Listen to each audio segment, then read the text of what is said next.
Good morning to all. I am Dr. Krishna, Academic Counselor in Sociology. ఈ రోజు మనము BSOE 145 book నుంచి religion and society అనే book నుంచి unit number 5 pluralism, equality and fertility అనే lesson గురించి తెలుసుకుందాం. ఇది ద కాన్స్టిట్యూషన్ ఆఫ్ ఫౌండేషన్స్కి ఒక మూలాధారంగా మనం చెప్తూ ఉంటాం. దీన్ని మనం తెలుగులో రాజ్యాంగ పునాదులులో శోభావాదము, సమానత్వము మరియు సౌభ్రాతత్వం గురించి మనకి ఈ లెసన్ మనకు తెలియపరుస్తుంది.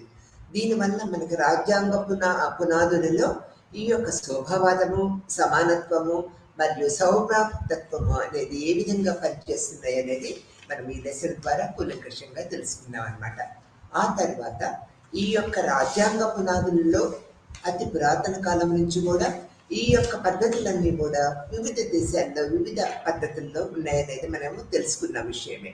ఈ తర్వాత ఈ సెక్యులరిజం భావన దాని చారిత్రాత్మక మరియు రాజకీయ సందర్భాల్లో చర్చించబడుతూ ఉంటుంది అన్నమాట. ఎక్కువగా పాశ్చాత్య మూలము బహిరంగంగా ఉన్నప్పటికీ భారతదేశంలో అనేక ఈ యొక్క మితవాద సామ్రాజ్యవాదులు మూలాలు అనేక విధాలుగా మనం కనుగొనవచ్చునమాట.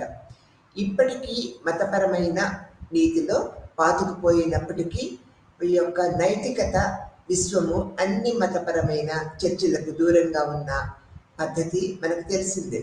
సైన్సు మరియు హేతుబద్ధమైన ఆధారపడిన లౌకికవాదము అయితే పాశ్చాత్య తత్వశాస్త్రం నుంచి ఉద్భవించిన పాశ్చాత్య ప్రపంచ దృక్పథము ఎక్కువగా మనకి ఈ లెసన్లో కనిపిస్తూ ఉంటుంది అనమాట. ఎందుకంటే యూరోపియన్ మరియు పునరుజ్జీవన ఉద్యమం తర్వాత మాత్రమే మతము వాస్తవిక ప్రపంచానికి వెలుపలకి మనం చూడగలుగుతూ ఉన్నాం అనమాట. తర్వాత మతములో ఈ యొక్క వర్ణించబడిన ఒక విశ్వాసము కాదు, కానీ ఒక వాస్తవమైన వాస్తవికతను మనము చూడగలుగుతూ ఉంటాము. నమ్మకం నుంచి వాస్తవాన్ని వేరు చేయటము ప్రొటెస్టెంట్ చర్చి యొక్క ఆధిపత్యము మరియు పాజిటివిస్టిక్ తత్వశాస్త్రం యొక్క పెరుగుదలకు కారణమని మనము చెప్పక తప్పదన్నమాట. తర్వాత భారతదేశం వంటి ప్రాంతాల్లో ఈ పాశ్చాత్య తత్వము ఉద్భవించిన ఆలోచనలను అనుసరించటము అప్పటి సమస్యాత్మకమైనది. ఎందుకంటే దీనికి చారిత్రాత్మక నైపథ్యము అనేది ఏమీ లేదనేది కూడా మనము గ్రహించవలసిన విషయం. ఈ పాశ్చాత్య కోణములో తనకు తాను సెక్యులర్గా చూపించుకోవటానికి భారత రాజ్యాంగం చేసిన పోరాటము ఈ వైరుధ్యాన్ని బాగా మనకి వివరిస్తూ ఉంటుంది అనేది కూడా మనం చెప్పుకోక తప్పదన్నమాట. సాంఘిక సంబంధాలలో పొందుపరిచిన మరియు వ్యక్తికి విరుద్ధముగా పౌరుడి ఆలోచనలకు ప్రభావితం చేయటము కష్టము. మరియు అందువల్ల లౌకిక భావన భారత రాజ్యాంగంలో అంతర్లీనంగా ఉన్న వైరుధ్యాలు భారతదేశంలోని సామాజిక వాస్తవికతలను బట్టి అది సూత్రప్రాయముగా గొప్పది మరియు ఇది వ్యక్తిగత జీవన శైలి కంటే ఎక్కువ కమ్యూనిటీ ఆధారభరితమైనదిగా మనం చెప్పుకోక తప్పదన్నమాట. అయితే చట్టపరమైన వ్యక్తిగా లౌకిక స్వతంత్రత కలిగిన వ్యక్తి కార్యాచరణ అమలు చేయటము కష్టమైనది.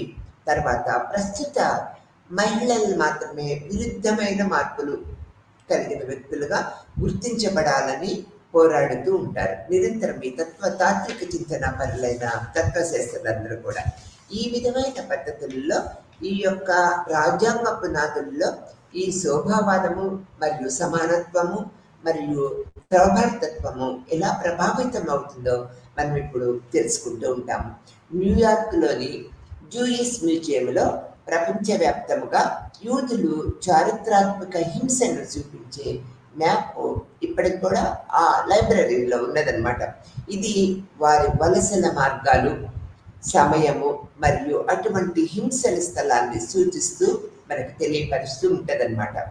ఈ మ్యాప్ ప్రపంచంలోని ఏకైక ప్రదేశముగా భారతదేశాన్ని గుర్తించిందనమాట. ఇక్కడ యూదులు హింసించబడటమే కాకుండా ఏ మూలం నుంచి జోక్యం చేసుకోకుండా వారి విశ్వాసాన్ని వారు కోరుకున్న విధంగా కొనసాగించడానికి అనుమతించారనేది కూడా మనము ఇక్కడ గమనించవలసిన విషయం. ముంబాయి ఉగ్రదాడి సమయంలో యూదులు ఎలాంటి ముప్పును ఎదుర్కొన్నారో ఆ తర్వాత యావత్ భారతదేశము వారికి మద్దతుగా నిలిచిందనేది కూడా మనం చూసామన్నమాట. ఇంగ్లాండ్లో గుడ్ ఫ్రైడే అధికారిక సెలవు దినం కాదు, మరియు యుఎస్ఏలో ప్రజలు మెర్రీ క్రిస్మస్ కంటే హ్యాపీ హాలిడేస్ అని ఒకరినొకరు పలకరించుకోవటము చాలా మందికి ఆశ్చర్యం కలిగిస్తూ ఉంటుందన్నమాట.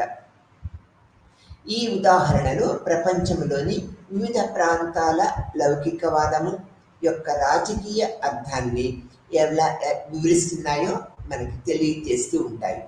లౌకికవాదాన్ని ఒక భావనగా భారత రాజ్యాంగంలో ప్రవేశపెట్టడం ద్వారా బహుళత్వము యొక్క లక్ష్యాలను చూసుకోవటం కోసము సమానత్వము మరియు సౌభ్రాతృత్వము, ప్రజాస్వామ్యము మరియు ఉదారవాద దేశములో భారతదేశము స్వతంత్రానికి వచ్చినప్పుడు భిన్నమైన వర్గాలు, మతాలు మరియు జాతులు మధ్య శాంతియుత సహజీవనాన్ని అనుసరించే సమానత్వము మరియు సౌహార్దత్వము అనే భావనలో మూర్తిభవించిన సామాజిక న్యాయము అనే భావనకు కట్టుబడి ప్రజాస్వామ్య దేశాన్ని స్థాపించడము లక్ష్యంగా పెట్టుకున్నదనేది మన భారత రాజ్యాంగ విధానంలో మనకు స్పష్టమవుతూ ఉంటుంది. అన్ని భేదాలని తుడిచివేయటము మరియు ఏకశిల మరియు ఏకనీతి సమాజాన్ని సృష్టించడము కాదు, భిన్నత్వాన్ని గౌరవించటము మరియు భిన్నత్వములో ఏకత్వము ప్రసిద్ధి చెందినది దాన్ని కలిగి ఉండటమే ఈ రాజ్యాంగ పునాదుల్లో మనము తెలుసుకోవాల్సిన ఒక ప్రముఖమైన లక్షణంగా మనం చెప్పుకుంటూ ఉంటాము. ఆ తర్వాత బహుళత్వములో వ్యవహరించడాన్ని ఒక రకమైన యంత్రాంగాన్ని కలిగి ఉండవలసిన ఆవశ్యకత ఎందుకు వచ్చింది అంటే, అనేక దేశాలు తమ రాజ్యాంగము మరియు యుఎస్ఏలో లౌకికవాదాన్ని కీలకమైన అంశముగా ఎంచుకోవటానికి కష్టపడుతూ ఉంటుందన్నమాట. భారతదేశము, యునైటెడ్ కింగ్డమ్ వంటి పెద్ద మరియు విభిన్న దేశాలు ఇది చాలా అవసరంగా ప్రేరేపించాయన్నమాట. భారతదేశము వంటి కొత్తగా ఏర్పడిన దేశము దాని భిన్నమైన ఫ్రాగ్ను ఉంచడానికి మరియు భారీ బహుళ సంస్కృతిలో వ్యవహరిస్తూ మరియు బహుళ భాష, గ్రౌండ్ రియాలిటీ ఈవెంట్స్ను, ఇక ఒక ఉమ్మడి జాతీయ భాషను గుర్తించడము ఒక సమస్యగా ఉన్నది మరియు కలిసి ఒకటిగా కొనసాగుతూ ఉన్నది అనేది కూడా ఈ రాజ్యాంగ పునాదుల్లో మనం తెలుసుకోవాల్సిన విషయం. ఇక్కడ ఈ యొక్క మతము పట్ల గౌరవం వంటి దేశాలు ఈ యుఎస్ఏ వారి రాజ్యాంగంలోని లౌకికవాద భావన పొందుపరచడం ద్వారా విశ్వాసము యొక్క బహువచనము మార్గాన్ని అనుసరించాయనేది మనం చెప్పుకోవాలి. భారతదేశము కూడా లౌకిక రాజ్యాంగాన్ని ఎంచుకున్నదనేది మనకు తెలిసిన విషయమే.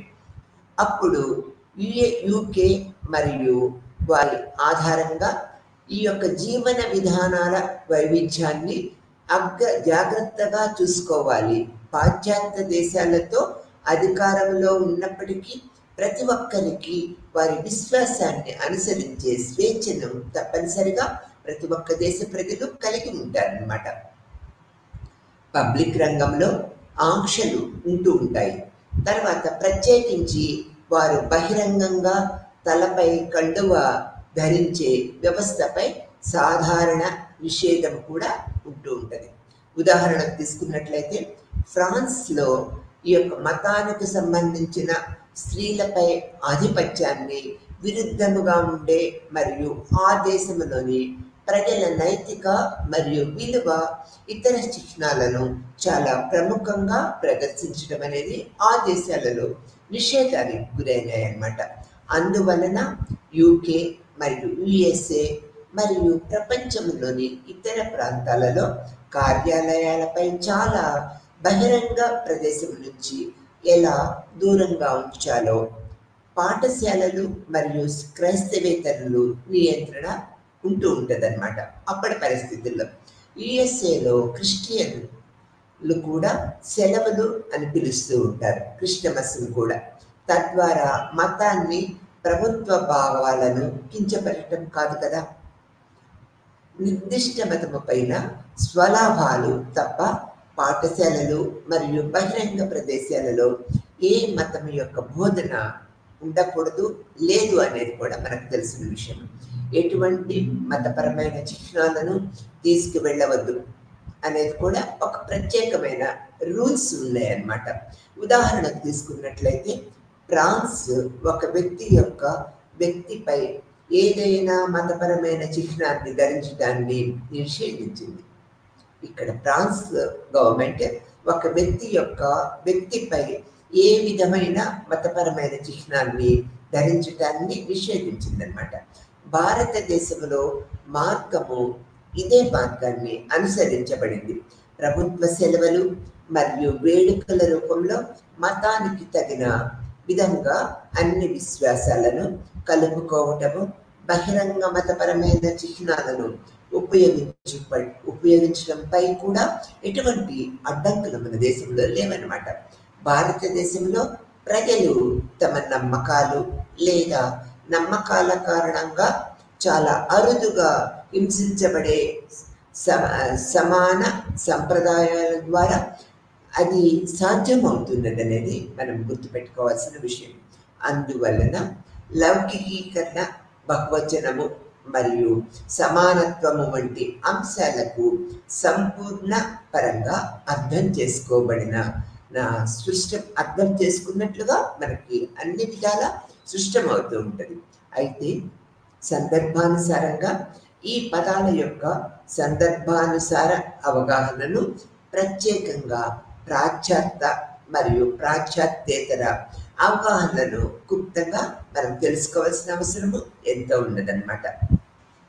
ఇప్పుడు మనము సెక్యులర్ మరియు అర్థం ఏమిటి, బహువచన పదాల యొక్క అర్థం ఏమిటో ఇప్పుడు తెలుసుకుందాం అన్నమాట.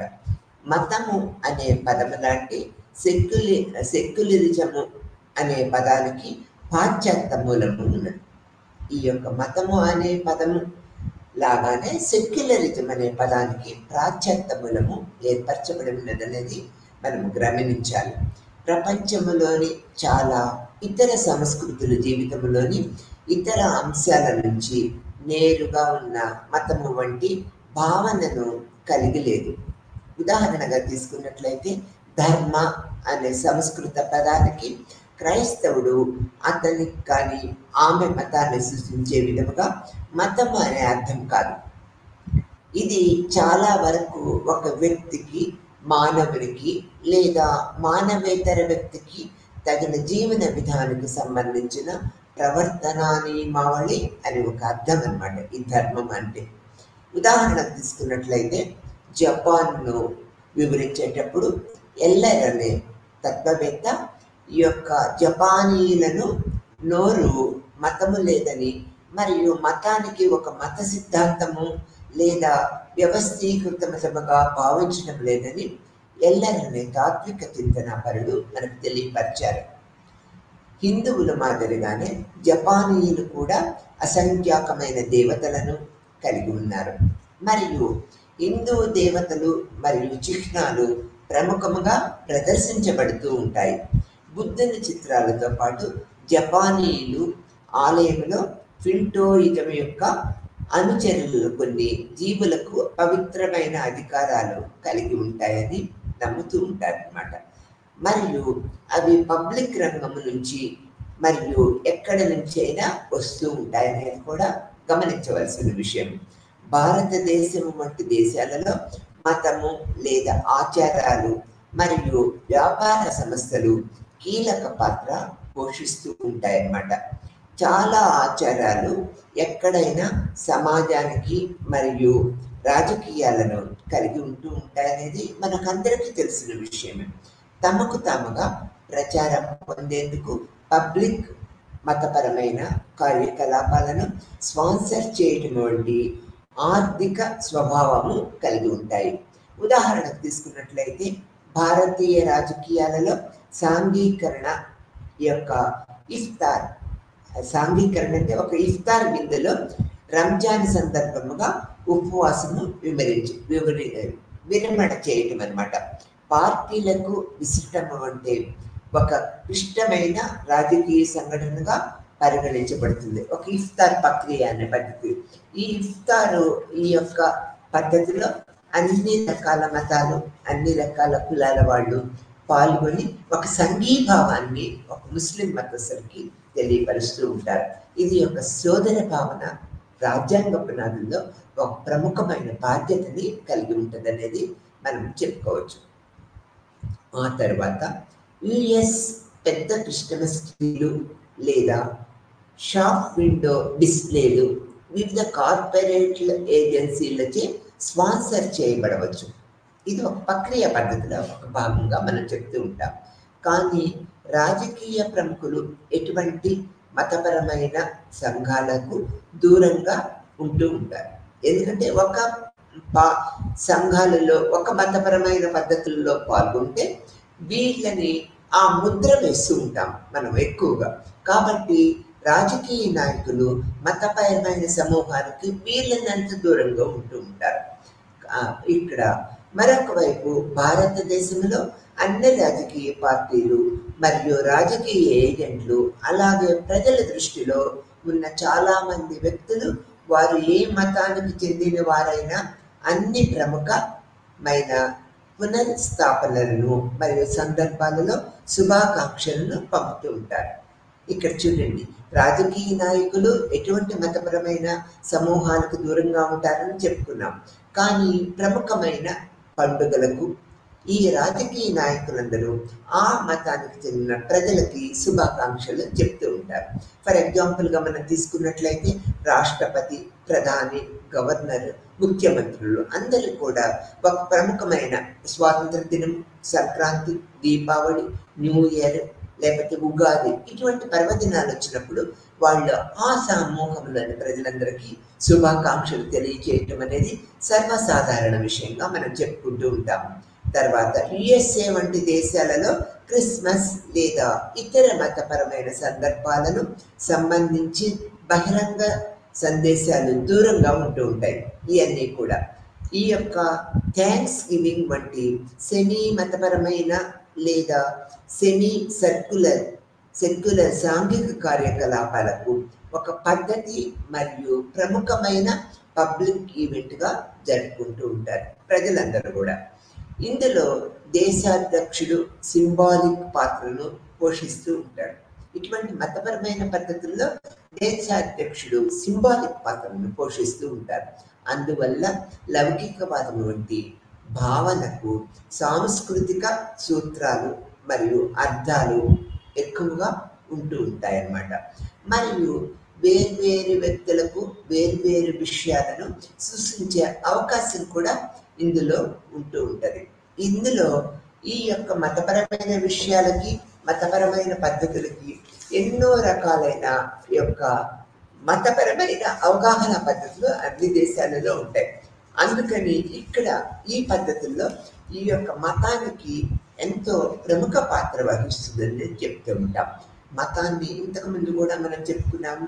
ఈ పద్ధతిలో మతము విశ్వవ్యాప్తమైన దృగ్విషయ సాధన రూపాలు సమాజానికి నిరంతరము మారుతూ ఉంటాయి. ఇది సమయము, స్థలము మీద ఆధారపడి ఉంటూ ఉంటుంది. పురావస్తు శాస్త్రవేత్తలు కనీసము 6 లక్షల సంవత్సరాల క్రితము నివసించిన మానవ జాతులకు సంబంధించిన మత విశ్వాసాలు, సాంకేతికాలు అనేక మంది కనుగొన్నారు. ప్రజల ఉద్దేశపూర్వకంగా చనిపోయిన వారి సమాధిని చేస్తూ ఉంటారు. అనేక సమాధుల్లో ఆహారము, ఉపకరణాలు, ఇతర వస్తువులు, అవశేషాలు మనకి కనిపిస్తూ ఉంటాయి. ఇవి మరణాంతర జీవితంలో అవసరమని ప్రజలు మతపరంగా భావిస్తూ ఉంటారు. పూర్వ ఆధునిక సమాజాలకు మతము అవసరాన్ని అర్థం చేసుకోవడానికి నిర్దిష్టమైన పారామితులు, సిద్ధాంతాలు ఏమీ లేవు. ఏదైనా మతము సార్వత్రిక ఎన్నిక 5 అవసరాలు లేదా షరతుల జాబితాను జత చేశాయని విశ్వవ్యాప్తంగా మనం తెలుసుకుంటూ ఉన్నాం. ఈ అవసరాలు ఎలా ఉంటాయంటే, 1 మేధోపరమైన అవగాహన అవసరము, 2ది బాల్య భావాలు తిరిగి రావటము, 3ది ఆందోళన అనిశ్చితలకు మతము కంట్రోల్ చేస్తుందనే భావన ఏర్పరచుకోవటము, 4 సమాజ అవసరము అనేది ఒక ప్రముఖ పాత్ర వహిస్తూ ఉంటుంది మతంలో, 5వదికి వచ్చేటప్పటికి సహకారము అవసరము. ప్రతి సమాజము శాంతి సామరస్యాలను సంఘీభావాన్ని కొనసాగించడానికి ఈ సామూహిక అవసరాలు తీర్చగలుగుతూ ఉండాలి లేదా ఈ పరిస్థితులు పరిష్కరించాలి.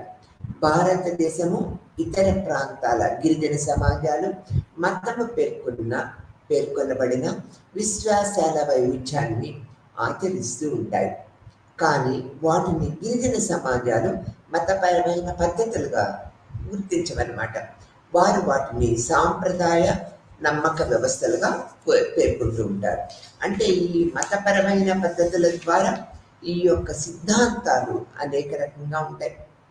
పరిణామ సిద్ధాంతాలు, భావనలు, తర్వాత ఈ విధమైన పురాణాలు, ఆచార వ్యవహారాలు, ఆరాధనా భావన, ఇవన్నీ కూడా మతపరముగా మనకి ఎంతో ప్రాముఖ్యతను సంపాదించుకొని సోదరత్వము, సమానత్వాన్ని మనకి ఏర్పరుస్తూ ఉంటాయనేది మనం ఇక్కడ చెప్పుకోక తప్పదు.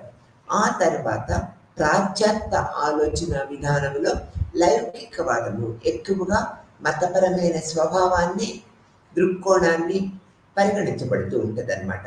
అంటే హేతుబద్ధత ఎక్కువగా ఆధారపడి ఉంటుంది. వ్యవహార సత్తావాదము మరియు ఐరోపాలోని 17వ శతాబ్దంలో పునరుజ్జీవన తత్వశాస్త్రముగా ఉద్భవించిందనేది మనకి తెలిసిన విషయమే. ఇది సైంటిఫిక్ ఎపిసైమాలజీగా గుర్తించబడింది. దానితో సమానము. ఇది ప్రదర్శించబడిన కారణ మరియు సహజ సంబంధాలలో సమాధానం కోసము, అలాగే ఇంద్రియాల ద్వారా అంచనా వేయగల అనుభవవాదము లేక వాస్తవ జ్ఞానము ఆధారంగా పద్ధతి కోసము వెతుకుతూ ఉంటుంది. నిరంతరము వెతుకుతూ ఉండటం అనేది ఒక ఆధారభూతమైనది. సమాజము మరియు రాజకీయాలపై చర్చ యొక్క ఉక్కిరి బిక్కిరి నుంచి బయటొలగటం వల్ల పాశ్చాత్య మేధావులకు అతీంద్రియ శక్తి కంటే ప్రకృతి ఆధిపత్యం చేయటము ప్రారంభించారనేది చెప్పక తప్పదన్నమాట. పాశ్చాత్య మేధావులు, పాశ్చాత్య మనస్సులు అర్థం చేసుకున్న శాస్త్రీయ పద్ధతి యొక్క మూలాన్ని ఈ యొక్క బేకస్ మరియు రెనీ యొక్క మేధా ప్రభావంతో గుర్తించవచ్చు. అనేక రకాల ప్రక్రియ పద్ధతులను తెలుసుకోవచ్చు. మరియు అనుభవవాదము, ప్రేరక తార్కికత, సంశయవాదము లేదా ప్రశ్నించే వైఖరి, ప్రయోగము మరియు సహజవాదము యొక్క సూత్రాలను ముందుగా గుర్తించవచ్చు. ఈ పద్ధతి ద్వారా ముందుగా గుర్తించవచ్చు అన్నమాట.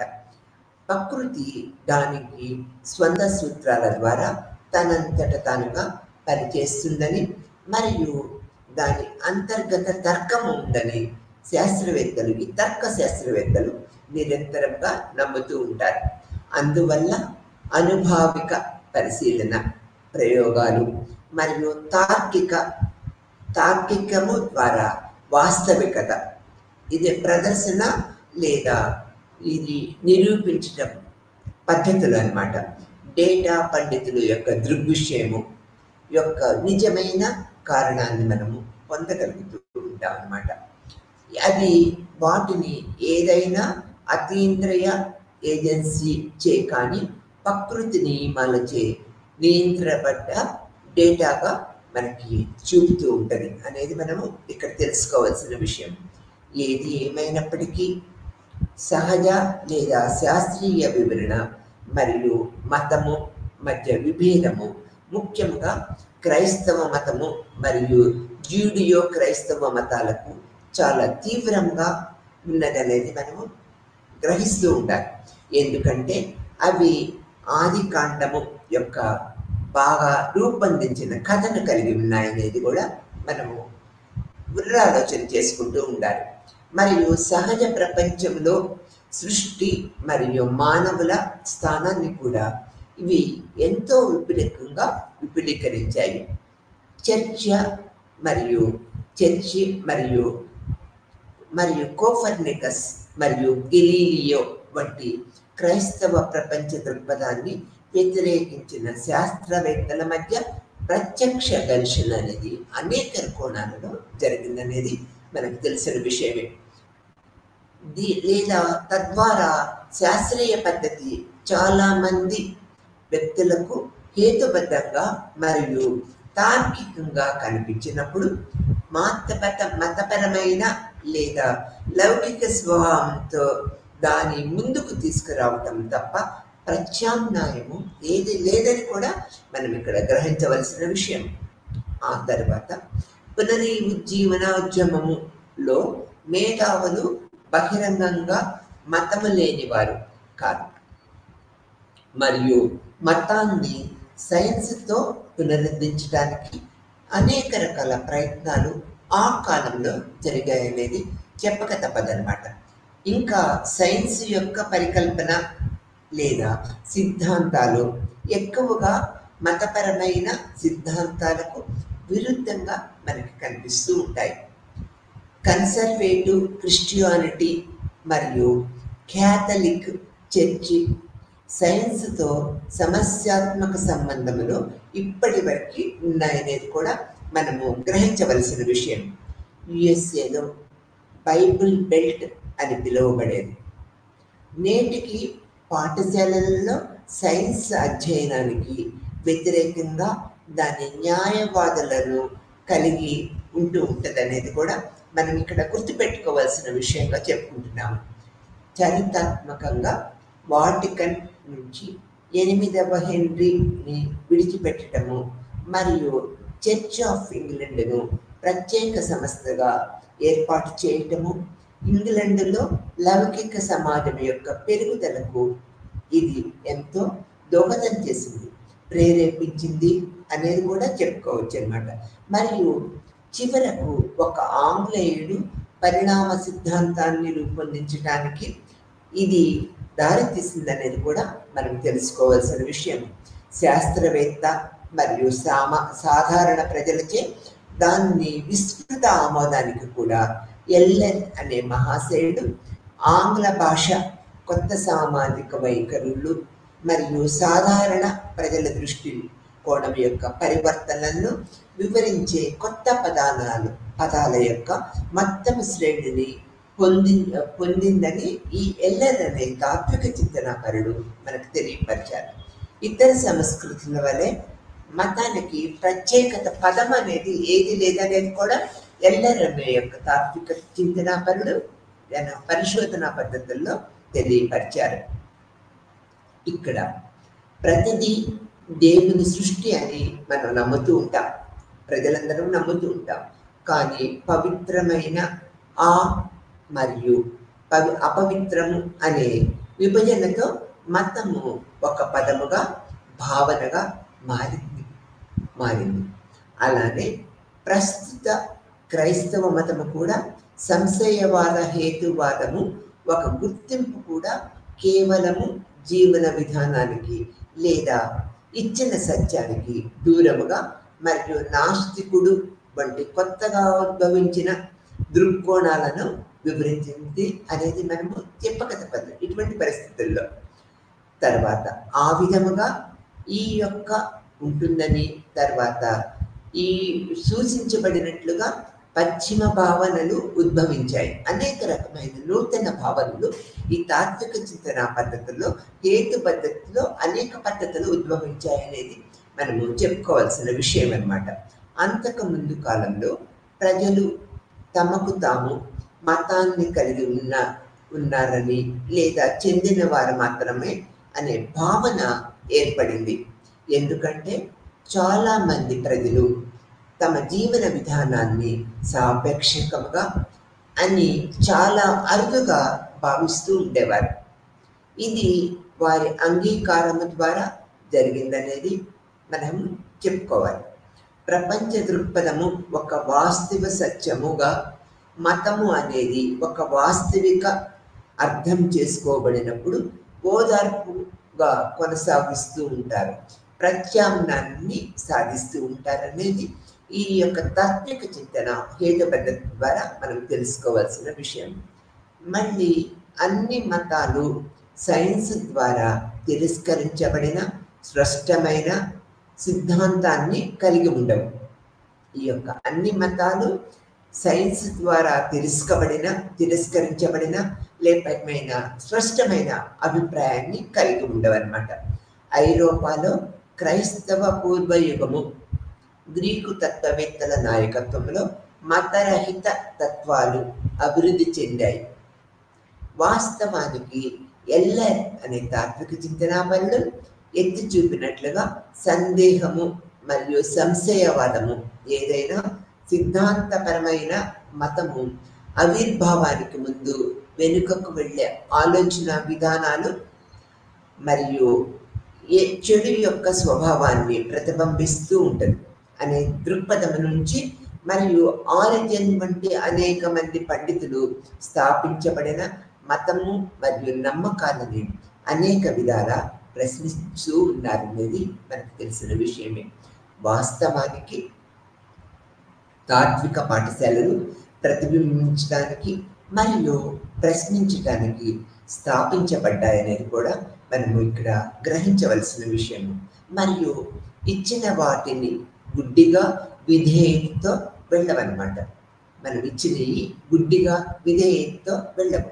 అలెగ్జాండర్ కాలంలో ఈ యొక్క రోమ్ యొక్క ఆవిర్భావము వంటి సుమారుగా ఉన్న మానవ జీవితం గురించి ప్రశ్నలు సమాధానం ఇవ్వటానికి మరియు వాటి గురించి తాము భరోసా ఇవ్వటానికి, మానవ అవసరాలను తీర్చడానికి 4 కొత్త ఆలోచన పాఠశాలలు ఆవిర్భవించాయి.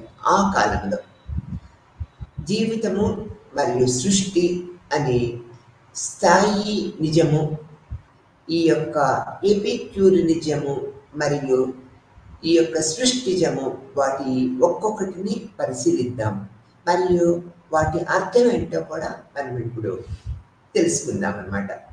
ఇక్కడ విరక్తత్వము అనేది సామాజిక సాంప్రదాయాలను తిరస్కరించే జీవితము పట్ల వైఖరిని కలిగి ఉంటుంది. దీని యొక్క అర్థం ఏంటంటే ఈ యొక్క సామాజిక సాంప్రదాయాలను తిరస్కరించే జీవితము పట్ల వైఖరిని, అభిప్రాయాలను కలిగి ఉంటుంది అన్నమాట. మరియు విరక్తుడు అంటే నాస్తికుడు అని చెప్పుకోవాలి మనం ఇక్కడ తెలుగు అర్థంలో. అతను ఎలా జీవిస్తున్నాడో, అతను ఏమి ధరిస్తూ ఉన్నాడో పట్టించుకోడు. తన యొక్క జీవిత విధానాన్ని ఏమి కూడా పట్టించుకోడు, అనాసక్తిగా ఉంటూ ఉంటాడు. మరియు వారి జంతువుల వలె సాధ్యమైనంత సహజంగా ఉండాలని కోరుకుంటారు. ఈ ఆడంబరాలు ఎందుకు? ఒక జంతువులు ఎలా ఉంటున్నాయి అలానే ఉండాలనే దృక్పథాన్ని ఏర్పరచుకుంటారు. సివిక్ అనే పదము ఈ యొక్క కుక్క కోసము లాటిన్ పదము నుంచి వచ్చిన స్ప్రోయిజం, దాని పేరుగా స్టోవా నుంచి వచ్చినదిగా మనం చెప్పుకుంటూ ఉంటాం. దాని నుంచి ఉపాధ్యాయులు వారి బోధనలు మనకు అందిస్తూ ఉంటారు. ఉపాధ్యాయులు ఈ యొక్క పద్ధతులను మనకి అందిస్తూ ఉంటారు, నిరంతరము బోధిస్తూ ఉంటారు అనేది కూడా మనం ఇక్కడ చెప్పుకోవచ్చు అన్నమాట. ఈ యొక్క పదము సాధారణ ఆంగ్ల సమకాలీన వాడుకలో దీని అర్థము కష్టాలను తేలికగా భరించడము లేదా నిశ్శబ్దముగా బాధపడటము. అంటే ఒకరి పరిస్థితిని రాజీ చేయటం అనేది ఇక్కడ ప్రవృత్తిగా మనకి తోస్తూ ఉంటుంది. ఈ యొక్క కానీ సోక్రటిస్ మరియు ఇతరులు అసలైన తత్వశాస్త్ర పరంగా అది ఉద్భవించిందని చెప్తూ ఉంటారు. అంటే జీవితాన్ని హేతుబద్ధముగా తీసుకోవటము మరియు నైతికంగా జీవించటము, ఆనందాన్ని తిరస్కరింపడలేకపోవటము, ఆనందాన్ని తిరస్కరించలేదు అన్నమాట ఇక్కడ ప్రజలు. మరియు దాని ధర్మాన్ని వ్యతిరేకించలేదనే భావన కూడా ఇప్పుడు మనము తెలుసుకోవచ్చు అన్నమాట. ఇంతకు బదులుగా సంతోషంగా ఉండటమే హేతుబద్ధమైన ప్రవర్తన అని, మరియు ఒకరు సంతోషంతో మరియు మంచిగా ఉండవచ్చని వారు నిరంతరము విశ్వసించేవారు. ఎపిక్యూరిజనిజము అనేది ఎపిక్యూరస్ పేరు పెట్టబడిన తత్వశాస్త్రము. ఇది అస్తిత్వ తత్వశాస్త్రాన్ని పోలి ఉంటుంది ఎక్కువగా. ఇది మరో ప్రపంచము ఆందోళనకు ఎక్కువ ప్రాధాన్యత అనేది ఇవ్వదన్నమాట. మరియు ఈ ప్రపంచంలో సంతోషంగా ఉండటంపై ఎక్కువ దృష్టి పెడుతూ ఉంటుంది అన్నమాట. వారి ప్రకారము మరణము అనేది ముగింపు మరియు తర్వాత ఏమి జరుగుతుందో గురించి ఏ విధంగా పెద్దగా ఆందోళన చెందవలసిన అవసరము లేదు అనేది వాళ్ళ అభిప్రాయంగా మనకు చెప్తూ ఉంటారు. అదే సమయంలో ఒకరు నైతికంగా మరియు మంచిగా ఉండాలి మరియు జీవించి ఉన్నప్పుడే ఆనందాన్ని చూసేందుకు నిరంతరము ప్రయత్నించాలని హేతుబద్ధమైన భావాలను మనకు తెలియపరిచారు. దేవుని ఉనికి గురించి కూడా చాలా ఖచ్చితంగా భావాలనేవి ఏమీ లేవు. ఎందుకంటే దేవుడు చెడు గురించి పెద్దగా శ్రద్ధ చూపటం లేదనే దృక్పథాన్ని వీరు తెలియపరిచారు.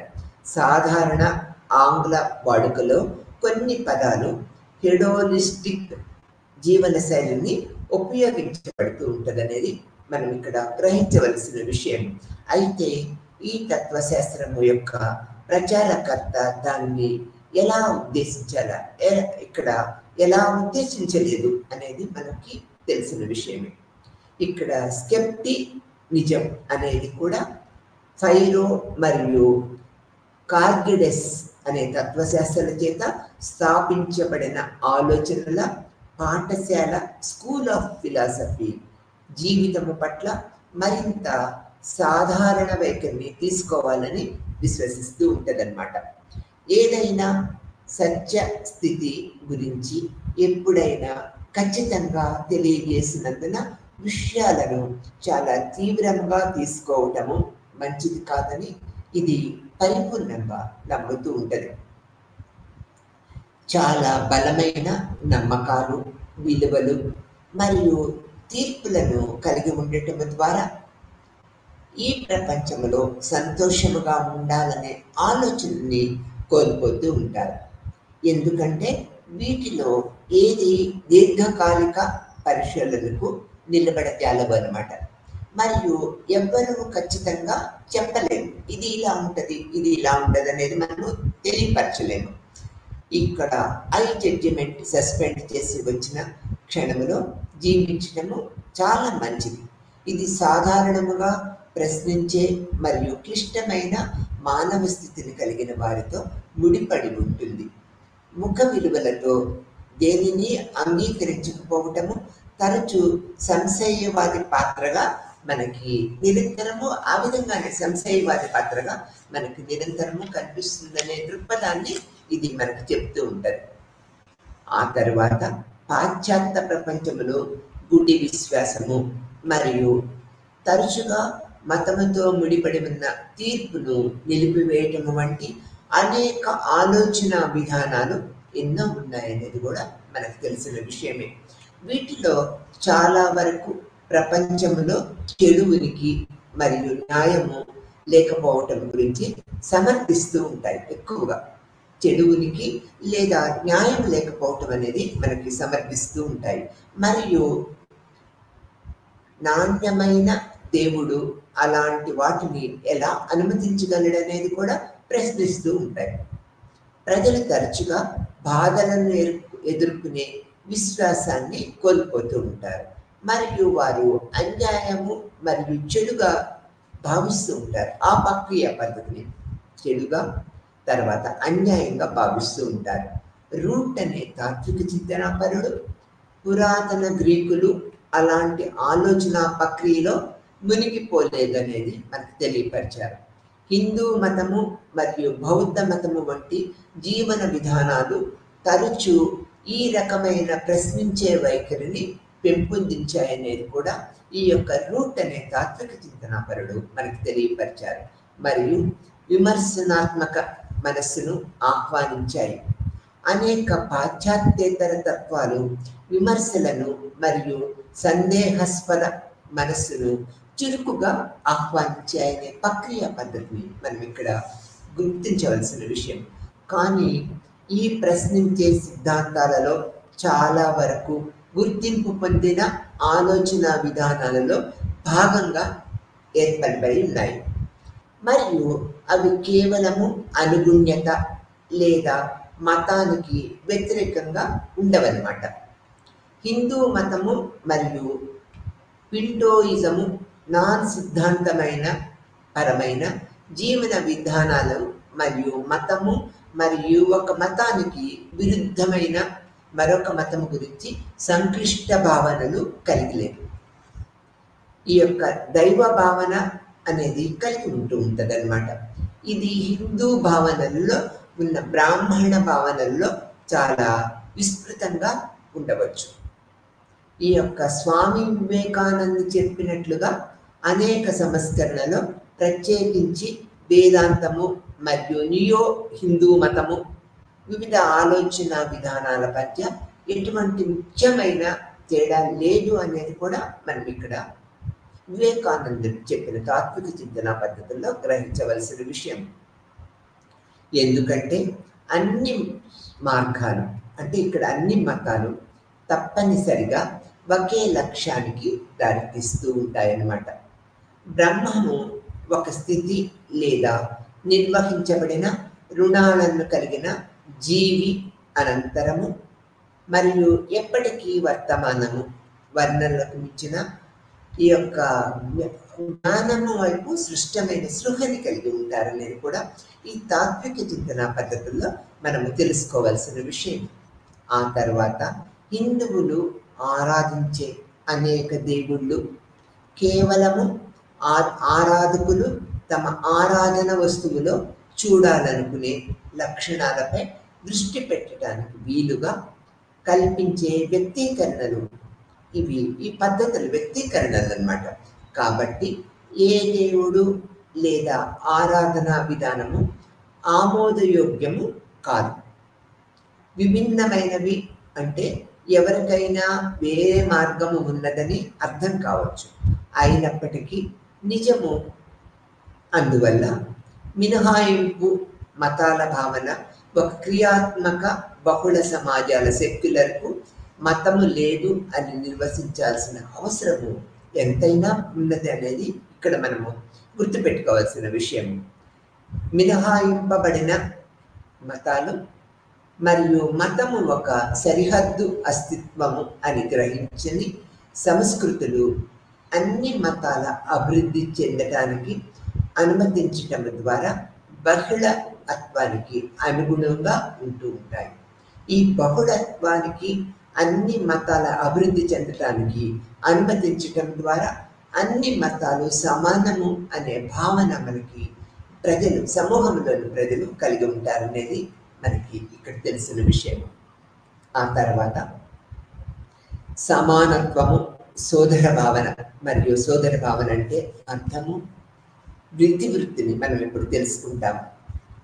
భారత రాజ్యాంగ నిర్మాతలు పశ్చిమ దేశాల విద్యావంతులు మరియు సారస్వతిక మానవతావాదం గురించి పునరుజ్జీవోద్యమము ఆలోచన నుంచి నాగరికతగా వారి చిత్రాన్ని చిత్రీకరించారు. ఈ యొక్క సమానత్వము మరియు సోదరభావం అనేది భారత రాజ్యాంగ నిర్మాతలు పశ్చిమ దేశాలలో విద్యావంతులు మరియు సారస్వతిక మానవతావాదులు గురించి పునరుజ్జీవన ఉద్యమంలో ఆలోచనల నుంచి నాగరికతగా వాటిని చిత్రీకరించారనేది మనము గ్రహించవలసిన విషయం. ఈ తత్వశాస్త్రము 16వ శతాబ్దంలో సైన్సు మరియు కళతో అభివృద్ధి చెందింది. మరియు ఈ ప్రక్రియ పద్ధతి ద్వారా మనకు అనేక రకాల సాంస్కృతిక మతపరమైన సోదరభావము ఈ యొక్క సమానత్వము అనేది మనకి ఏర్పరచబడుతూ ఉంటుంది అనేది కూడా మనము చెప్పుకోవాల్సిన విషయంగా ఇక్కడ మనం చెప్పుకుంటుంటాం. దీని ద్వారా అన్ని మతాలలో సోదర భావము, సమానత్వము అన్ని మత వ్యవహారాలలో కూడా మనము తెలుసుకోవాల్సిన విషయంగా చెప్తూ ఉంటాం అన్నమాట. దీని ద్వారా ఈ తత్వశాస్త్రము ప్రక్రియా పద్ధతుల ద్వారా మనము ఈ యొక్క కళ మరియు అభివృద్ధి చెందిన మరియు మానవులందరూ ఒకేలాగా ఉన్నారనే నమ్మకంతో మానవుల పట్ల మరియు ఇతర జీవుల పట్ల కూడా మనకి దయ యొక్క బలమైన భావన అనేది ఏర్పడుతూ ఉంటుంది. ఈ యొక్క అభిప్రాయం ప్రకారము దయ అనేది అన్ని మతముల్లోని అన్ని మానవుల్లోని మనకి కొట్టొచ్చినట్లుగా ఈ భావన ద్వారానే మనకి కనిపిస్తూ ఉంటుంది అనేది ఇక్కడ భావన అన్నమాట. ఆ తర్వాత వ్యక్తిగత స్వేచ్ఛ మరియు భాగస్వామ్యము, ప్రజాస్వామ్యము మరియు మానవ గౌరవము, మానవ హక్కులు మరియు సామాజిక న్యాయముపై విశ్వవ్యాప్తమైన విశ్వాసము కోసము సమస్త మానవాళిని సమాన న్యాయవాదులుగా ఈ హేతుబద్ధతలో, ఈ తాత్విక పద్ధతిలో మనం చూస్తూ ఉంటామన్నమాట. ఈ మానవతావాదము సామాజిక పరిణామ తత్వానికి వ్యతిరేకంగా ఉద్భవించి మరియు జీవితంలో మంచిని చేయలేకపోయిన వారి పట్ల కఠినమైన దృక్కోణము తీసుకున్న హెర్బర్ట్ స్పెన్సర్ వంటి సిద్ధాంతాలు మరియు పోటీకి నిలవదండి అనే దృక్పథాన్ని మనకి ఈ తాత్విక చింతన పద్ధతుల్లో హెర్బర్ట్ స్పెన్సర్ తన అభిప్రాయాన్ని తెలియపరిచారనేది కూడా మనం ఇక్కడ గ్రహించవలసిన విషయం అన్నమాట. మానవతావాదము దాని సిద్ధాంతాలు మతపరమైన లేదా వేదాంతపరమైన మూలంగా కాకుండా హేతుబద్ధమైన మరియు శాస్త్రీయముగా పొందిందనేది కూడా మనము గ్రహించవలసిన విషయం. ఈ మతపరమైన సంస్థలు వర్గాలు మరియు కార్యనిర్వాహకులు మానవతా దృక్పథాన్ని కలిగి ఉండరు లేదా ఉండకూడదు అని మనం చెప్పలేమన్నమాట. కానీ వాళ్ళు ఎక్కువగా కలిగి ఉండరన్నమాట. వాస్తవానికి వారు ఆధునిక ప్రపంచంలో తరచుగా అనేక రకాల అభిప్రాయాల్ని వ్యక్తం చేస్తూ ఉంటారు.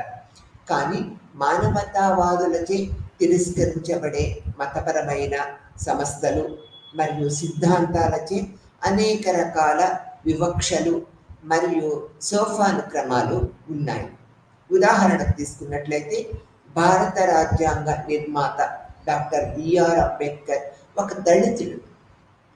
భారతదేశంలో ప్రాచుర్యంలో ఉన్న హిందూ మతము ఆమోదించిన కుల ఆధారిత వివక్షలని అనేక రకాలుగా అంబేద్కర్ ఎదుర్కొన్నారు.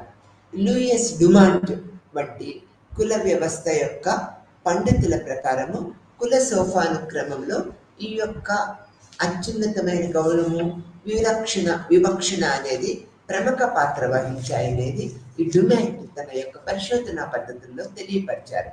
దానికి ప్రాథమికమైన చట్టబద్ధత మరియు స్వచ్ఛత మరియు ఫోల్డ్ భావనలు నేరుగా హిందూ ప్రపంచ దృక్కోణం నుంచి తీసుకొనబడ్డాయనేది కూడా మనము చెప్పుకోవాల్సిన విషయం అన్నమాట.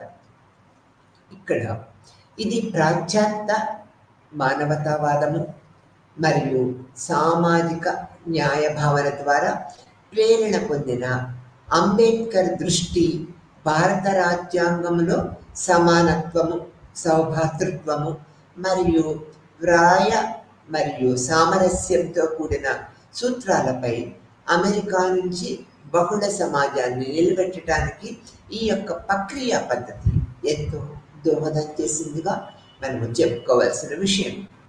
ఉత్పత్తి కోసము ప్రజాస్వామ్యము మరియు ప్రతి ఒక్కరికి గౌరవం యొక్క సూత్రాలలో నిమగ్నమైన అతడు ఈ యొక్క అంబేద్కర్ వివక్షణతో కూడిన దేశీయ సమాజము మరియు ఉదారవాద మానవతావాద విద్య రెండింటి యొక్క మరియు సభ్యులుగా కాదు, సామాజిక సమూహాలు ఆ విధంగా సాధ్యమైనంత వరకు విశ్వాసము కలిగి ఉంటారు. మరియు భారతీయ రాజ్యాంగము మతము ఆధారముగా ఎవరిపైన వివక్ష చూపతగదు అనేది అంబేద్కర్ భావన అన్నమాట. వ్యక్తులుగా విధానాలను ఆచరించే స్వేచ్ఛని అందరూ గా కలిగి ఉంటారన్నమాట. ఆహారము మరియు కర్మ పద్ధతులు భూమి యొక్క జీవన విధానము లేదా భాష వంటి ఏదైనా సాంస్కృతిక లక్షణాలు అవసరము అయినంత వరకు వ్యక్తులు తమ జీవిత చట్టాలను ఉల్లంఘిస్తూ ఉంటారన్నమాట. ఈ యొక్క కులము, లింగము మరియు జాతీయ ఆధారంగా అన్ని రకాల అసమానతలను నిర్మూలిస్తూ చట్టము ముందు వ్యక్తులందరూ ఈ యొక్క సమానమని ప్రకటించడం ద్వారా ఈ యొక్క హిందూ మతం యొక్క ప్రసిద్ధ అభిప్రాయాలను మద్దతు ఇవ్వరు. ఇక్కడ బహుశా కొన్ని ఇతర ఈ యొక్క రిలీజియన్ అయితే సూత్రప్రాయంగా హిందూ మతము దాని అత్యంత తాత్వికత మరియు వచన సంస్కరణలో ఏదైనా వివక్షకు మద్దతు ఇస్తూ ఉంటుంది అనేది కూడా మనం ఇక్కడ గుర్తుపెట్టుకోవాల్సిన విషయంగా చెప్పుకుంటూ ఉంటాం. ఆ తర్వాత భారత రాజ్యాంగంలో పొందుపరిచిన సారస్వతిక మానవతావాదము, సమానత్వము మరియు సౌభ్రాతృత్వము మరియు భారత ప్రజలు మతపరమైన విలువల మధ్య పోటీ, సామాజిక వివక్షణలపై ఆధారపడినంతగా మతము మీద ఆధారపడినవి కావు అనేది కూడా మనము గుర్తుపెట్టుకోవాల్సిన విషయం. వివక్షలు దీన్ని చర్చించటానికి ఒక మతములోని వైవిధ్యాలను, పౌర సమాజము మరియు రాజ్యాంగానికి మధ్య ఉన్న సంబంధాన్ని మరియు అది రహస్యముగా జరిగినప్పటికీ రాజ్యాంగ సంస్థలో మతము పోషిస్తున్న పాత్రను నిరంతరము పరిశీలించవలసిన ఆవశ్యకత ఎంతో ఉన్నది అనేది మనం ఇక్కడ తాత్విక పద్ధతిలో గుర్తుపెట్టుకోవాల్సిన విషయం. సమాజంలో వాస్తవముగా ఈ యొక్క బహుత్వము ఎలా అన్వయించబడిందో మరియు సమానత్వము యొక్క భావనలు వివక్షణ మరియు వ్యక్తిత్వము మరియు గుర్తింపు గురించి చారిత్రాత్మక అవగాహన యొక్క అచ్చులలో ఎలా పునర్నిర్మించబడతాయో లేదా పరిగణించాలో కూడా మనము తెలుసుకోవాల్సిన విషయంగా ఈ సందర్భంలో మనం చెప్పుకోవాలి.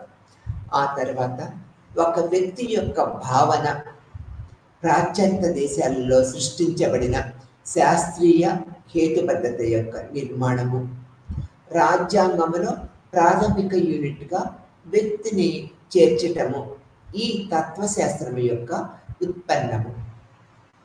వ్యక్తి ఒక యూనిట్గా మారినందున లింగము, కులము, జాతి మరియు తరగతి వంటి ఇతర సామాజిక ప్రమాణాలతో సంబంధం లేకుండా మానవులందరికీ సమానత్వము మరియు సమానత్వము ఉండే అవకాశము ఉంది అనేది మనము ప్రపంచవ్యాప్తంగా గుర్తుపెట్టుకుంటున్నాము. సాంప్రదాయ చట్టంలో వ్యక్తులు స్వతంత్ర వ్యక్తులుగా పరిగణించబడరు. ఈ యొక్క సాంప్రదాయ చట్టంలో వ్యక్తులు స్వతంత్ర వ్యక్తులుగా పరిగణించబడరు అన్నమాట. కానీ సామాజిక సంబంధాల్లో పొందుపరిచారు. వలస రాజ్యానికి పూర్వము రాష్ట్రంలో కోర్టుకు వచ్చే వ్యక్తిని లింగము, కులము, తరగతి మరియు ఇతర సామాజిక పాత్రల పరంగా మనము చూస్తూ ఉంటాము మరియు తదనుగుణంగా వ్యవహరిస్తూ ఉంటాం అన్నమాట. ఈ విషయంలో మానవతావాదము మరియు మన రాజ్యాంగంలో అంతర్భాగంగా ఉన్నందున దాని ద్వారా అర్థం చేసుకున్న దాని గురించి చర్చించడము సంబంధితంగా అంటే లింక్గా ఉంటుంది అనేది మనం ఇక్కడ చెప్పుకోవాలి. అమెరికన్ హ్యూమనిస్ట్ అసోసియేషన్ మానవతావాదానికి నిర్దిష్ట నిర్వచనాన్ని కలిగి ఉంది. ఇది సైన్స్ ద్వారా తెలియచేయబడిన హేతుబద్ధమైన తత్వశాస్త్రం. దీని అర్థం ఏంటంటే సైన్స్ ద్వారా తెలియచేయబడిన హేతుబద్ధమైన తాత్విక విధానం అని చెప్తూ ఉంటారు.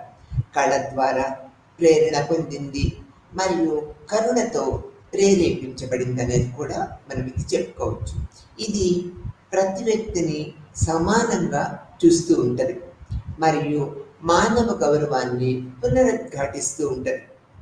మహాత్మా గాంధీ ఎల్లప్పుడూ మానవ గౌరవాన్ని ఎలా నొక్కి చెప్పారో మనము నిరంతరము గుర్తుంచుకోవాల్సిన విషయం. భారతదేశంలోని ఉపాంత మరియు ముఖ్యంగా అంటరాని వర్గాలను గౌరవాన్ని పునరుద్ధరించడానికి అతను గాంధీ గారు తన జీవితంలో ఎక్కువ భాగాన్ని అంకితం చేశారు. ఈ విధంగా గాంధీ గారు తన వైఖరిలో హిందువుల కంటే ఎక్కువగా పాశ్చాత్యంగా ఉన్నారు. ఇక్కడ ఒక వ్యక్తి యొక్క కులస్థానము, అతను ఆమె కర్మ ఫలితముగా ఉంటుందనేది భావించారు. మన పురాణపరంగా ఆ విధంగా భావించారనమాట. ఆ జాతి వర్ణ తత్వశాస్త్రాలలో మానవ అసమానతలను హేతుబద్ధీకరించటము మరియు నిర్మాణాత్మక హిందూ మతానికి పూర్తిగా విరుద్ధమైనది. కానీ హిందూ మత సిద్ధాంతానపరమైన మతం కాదు అనేది కూడా మనం ఇక్కడ గుర్తుపెట్టుకోవాల్సిన విషయం. అనేక విభిన్న మార్గాలను ప్రకటించింది. భక్తి మార్గ అసమానతలను హిందూ మతము ఖండిస్తూ ఉంటుంది. మరియు మానవ శక్తి ముందు అందరూ సమానమే అని, మరియు ప్రతి వ్యక్తి స్వచ్ఛమైన భక్తి ద్వారా భగవంతుడిని చేరుకోవచ్చని భక్తి మనకి నిరంతరము ఉద్భవిస్తూ ఉంటుంది హిందూ మతంలో. అందువల్ల భక్తి ఆరాధనల అనుచరులు, పూజారులను మరియు బ్రాహ్మణ రూపంలో హిందూ మతాన్ని ఖండిస్తూ ఉన్నారు. అదేవిధంగా తాంత్రిక మార్గము సాధువు రామకృష్ణ పరమహంస ఈ యొక్క తాత్విక మార్గాన్ని అనుసరించారనేది కూడా మనం ఇక్కడ చెప్పక తప్పదనేది మనం చెప్పుకుంటున్నాం. పరమహంసకు రామకృష్ణ పరమహంసుడు కూడా ఆ యొక్క తాత్విక భావాన్ని కొనసాగించారు. స్వామి వివేకానంద వంటి గురువులు కూడా మానవ అసమానతలను గురించి జాతి వర్ణ వ్యవస్థలను తిరస్కరించారనేది మన ఈ యొక్క రామకృష్ణ పరమహంస స్వామి వివేకానంద యొక్క మార్గనిర్దేశకాలను మనము నిరంతరము గుర్తిస్తూ ఉంటాం. ఈ యొక్క స్వామి వివేకానంద స్వయముగా శూద్ర వర్ణానికి చెందిన కాయస్థ జాతికి చెందినవారు. ఈ యొక్క స్వామి వివేకానంద ఇంతకు ముందు అతను జాతికి చెందిన వ్యక్తి అమీగా దీక్ష చేయలేదు. కానీ అలాంటి నియమాలన్నింటినీ అతను గురువు రామకృష్ణ ఉల్లంఘించారు అనేది మనం చెప్పక తప్పదన్నమాట. అందువల్ల ఉదారవాదము మరియు మానవతావాదము ఆలోచనలు పశ్చిమ దేశాల నుంచి మాత్రమే వచ్చాయని చెప్పటము సరైనది కాదు అనేది కూడా మనం ఇక్కడ గ్రహించవలసిన విషయం. వ్యవస్థీకృత మతానికి చెందిన సూఫీ మరియు ఇతర తిరుగుబాటుదారులతో సహా స్థానిక ఆరాధనలో అనేక తత్వాలు మరియు అటువంటి ఆలోచన యొక్క మూలాలు ఉన్నాయనేది కూడా మనం ఇక్కడ గ్రహించవలసిన విషయంగా చెప్పుకుంటూ ఉంటాం. ఈ విధమైన పద్ధతుల్లో ఈ లెసన్ మొత్తం కూడా మనకి ప్లూరలిజము మరియు equality, fraternity, the constitution foundations అనే భావనలో మనకి ఇది ఎంతో తెలియపరుస్తూ ఉంటుంది. ఈ పద్ధతిలో ఈ మత విధానాలు తాత్విక చింతన పద్ధతుల ద్వారా అనేక విషయాలు మనకి నిరంతరము తెలుసుకోవాల్సిన అవసరం కూడా ఎంతో ఉన్నది అనేది మనం ఇక్కడ గ్రహించవలసిన విషయం. ఈ పద్ధతుల్లో ఈ సమానత్వం, సోదర భావం అనేది ప్రముఖ పాత్ర వహిస్తున్నాయనేది మనం ఇక్కడ చెప్పుకుంటూ ఉన్నాం ఈ లెసన్ ద్వారా. ఆ తర్వాత ఈ యూనిట్లో మనము సెక్యులరిజము భావన, దాని చారిత్రక మరియు రాజకీయ సందర్భంలో చర్చించబడింది. లెసన్ మొత్తం కూడా మనకి సెక్యులర్ భావన, చారిత్రక, రాజకీయ పరస్పర పద్ధతులు అన్ని దేశాలతో పాటు మన దేశంలో కూడా ఎలా ఉన్నది అనే దృక్పథాన్ని మనం చెప్పుకున్నాం. పాశ్చాత్య మూలాలు బహిరంగంగా ఉన్నప్పటికీ భారతదేశంలో అనేక మానవతావాద సంప్రదాయ మూలాలను మనం కనుగొనవచ్చు అనేది చెప్తూ ఉన్నాం. ఈ పాశ్చాత్య కోణంలో తనకు తానుగా భారతదేశము సెక్యులర్గా చూపించుకోవటానికి భారత రాజ్యాంగం చేసిన పోరాటము, వైరుధ్యాన్ని ఈ యొక్క లెసన్ మనకి ఎంతో విపులంగా వివరిస్తూ ఉంటుంది. ఆ తర్వాత సాంఘిక సంబంధాలలో పొందుపరిచిన వ్యక్తికి విరుద్ధముగా పౌరుడి ఆలోచనలు సంభావితం చేయటం కన్నా కష్టం మరియు అందువల్ల లౌకిక భారత రాజ్యాంగంలో అంతర్లీనంగా ఉన్న వైరుధ్యాలు భారతదేశ సామాజిక వాస్తవికతను బట్టి జరిగే ఇది సూత్రప్రాయంగా చాలా గొప్పమైనదిగా మనం చెప్తూ ఉన్నాము. ఈ లెసన్ అట్లా మనకి సౌభాగ్యత్వము సోదర భావాన్ని విపులంగా వివరించడం జరిగింది. నమస్తే.